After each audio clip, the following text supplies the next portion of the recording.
नशे को लेकर लगातार जो है झारखंड पुलिस अभियान चला रही है, जिसके तहत रांची के एसएसपी ने अपने कार्यालय में एक प्रेस वार्ता का आयोजन किया। उसमें उन्होंने कहा कि 5 लोगों की गिरफ्तारी की गई है, साथ ही उनके यहां से 8 ग्राम ब्राउन शुगर भी प्राप्त किया गया है। साथ ही उन्होंने कहा कि ये लोग जो है मोराबादी स्थित बाबू वाटिका के पास इन्हें वहां से बरामद किया गया। आगे उन्होंने क्या कुछ कहा, आइए आपको सुनाते हैं। एक गोपनीय सूचना मिली थी कि मोराबादी मैदान के आसपास कुछ लोग जो है ड्रग सेल कर रहे हैं। इस पर जो है थाना प्रभारी लालपुर और उनकी पूरी टीम जो है मोराबादी टीओपी के ऑफिसर और लालपुर थाना के ऑफिसर गए, और जब रेड किया गया तो 5 लोग गिरफ्तार हुए हैं, और उनके पास जब सर्च किया गया तो ब्राउन शुगर बरामद हुआ है। टोटल कितना जो है, टोटल जो है 8.5 टन से ज़्यादा ब्राउन शुगर बरामद हुआ है।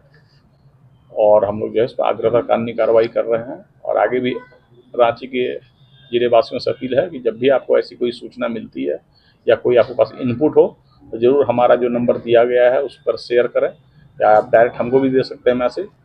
पहले भी बहुत आम जनता का मैसेज मिल रहा है जिससे हम लोग को सुविधा हो रही है, और हम लोग चाहते हैं कि समाज के साथ मिलकर रांची को पूरी तरह से नशा मुक्त बनाने का प्रयास करें।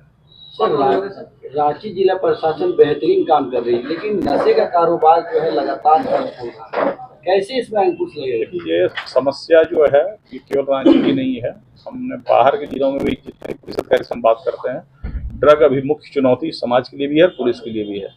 ये हम बाहर के राज्यों में भी बात कर रहे हैं, ड्रग का प्रचार प्रसार काफ़ी ज़्यादा हो गया है, लोग इसके आदी हो गए हैं। हम लोग जो है लगातार जो है इनके स्मगलर्स पर कार्रवाई कर रहे हैं। इसके अलावा जो काउंसलिंग का काम हमने शुरू किया है उसकी गति को भी बढ़ाएंगे। पेरेंट्स को अलर्ट होना होगा। मैं बार बार कह रहा हूँ कि जब आपका बच्चा आता है, अगर पहले की तरह आपसे घर में वो इंटरेक्ट नहीं करता है, चुपचाप अकेले पड़ा रहता है, उसकी आंखें अगर आपको बोझिल लगे, उन सब सिम्टम्स को गार्जियन को देखना होगा।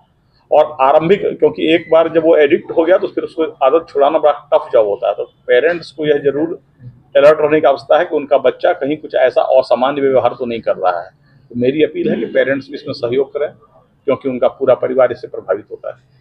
एक महिला पूजा करके लौट रही थी जनक नगर ओझा मार्केट के पास।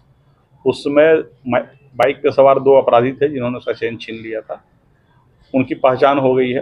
पहचान के बाद पुलिस ने छापेमारी की। छापेमारी में एक अभियुक्त पकड़ा गया है, मोनू कुमार नाम का, और जो चेन था उसने जिस ज्वेलर्स को बेचा था वहां पर से उस चेन का गला हुआ हिस्सा रिकवर भी हुआ है, और वो दुकानदार अभी फरार है। उसकी गिरफ्तारी के लिए छापेमारी चल रही है।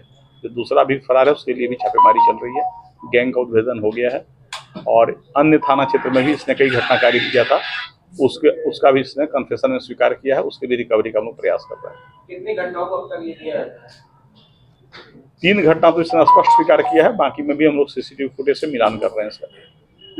सर, जेवर्स दुकान वाले लोग को पहले भी आपने चेतावनी दिया था कि भाई ऐसा सामान कोई ना कुछ ना खरीदे, या फिर उसका कोई पूरा डॉक्यूमेंट्स वगैरह मिले तभी। इसके बावजूद इस तरह की सूचनाएं कुछ ऐसे जेवर दुकान वाले हैं जिनका यही बिजनेस है, और वो हमारे तमाम डायरेक्शन के बावजूद नहीं मान रहे, तो अल्टीमेटली वो जेल जाएंगे, उन पर भी कार्रवाई होगी।